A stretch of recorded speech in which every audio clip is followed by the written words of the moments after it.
இன்றைக்கி நம்ம இந்த வீடியோவில் பார்க்க போகிறது பூண்டு குழம்பு. சின்ன வெங்காயமும் பூண்டும் சேர்த்த ஒரு பூண்டு குழம்பு எப்படி பண்ணலாங்கிறத பார்க்கலாம்.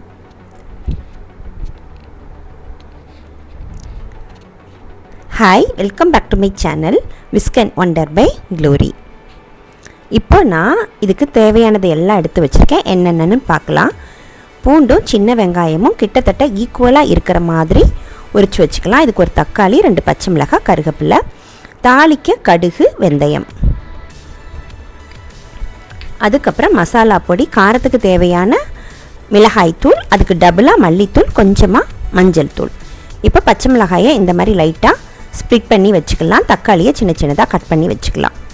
இப்போ குழம்பு எப்படி தாளிக்கலாங்கிறத பார்க்கலாம். இப்போ ஒரு பாத்திரத்தில் நல்லெண்ணெய் தான் சேர்க்கணும். நல்லெண்ணெய் சேர்த்துட்டு கடுகு வெந்தயத்தை போட்டு பொரிஞ்சதுக்கு அப்புறம் நம்ம வெங்காயத்தையும் பூண்டையும் சேர்த்து நல்லா வதக்கி எடுத்துக்கலாம். நல்லா வதங்கினதுக்கு அப்புறம் ஓரளவு நல்லா வதங்கிடுச்சு. அதுக்கப்புறம் தக்காளி, பச்சை மிளகாய், கருவேப்பிலை சேர்த்து வதக்கி எடுத்துக்கலாம்.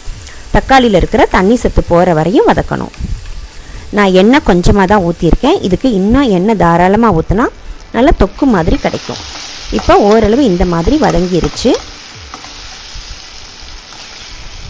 நல்லா வதங்கினதுக்கப்புறம் நம்ம மசாலா பொடியை சேர்த்துக்கலாம்.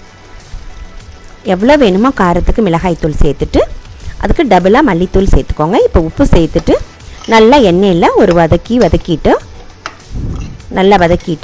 அதுக்கப்புறம் நம்ம புளி கரைச்சி ஊற்றிக்கலாம். நான் புளி ஒரு சின்ன எலுமிச்சம்பழம் சைஸில் எடுத்து ஊற வச்சுருக்கேன்.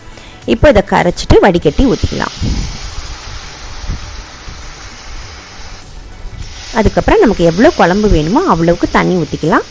அதுக்கப்புறம் நம்ம செக் பண்ணணும். நமக்கு திக்னஸ் வேணும்னா இன்னும் கொஞ்சம் மல்லிப்பொடி போடலாம். காரம் வேணும்னா இன்னும் கொஞ்சம் மிளகாய்த்தூள் சேர்த்துக்கலாம்.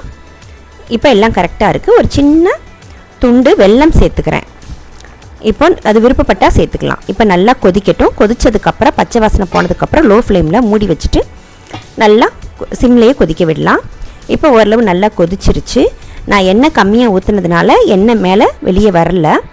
எண்ணெய் கொஞ்சம் தாராளமாக இருந்தால் மேலே மிதக்க ஆரம்பிச்சிரும். இப்போ இந்த குழம்பு ரெடி ஆயிடுச்சு. இதை கண்டிப்பாக ட்ரை பண்ணி பார்த்துட்டு எப்படி இருந்ததுன்னு என்கிட்ட லைக் பண்ணுங்கள், ஷேர் பண்ணுங்கள். தேங்க்யூ.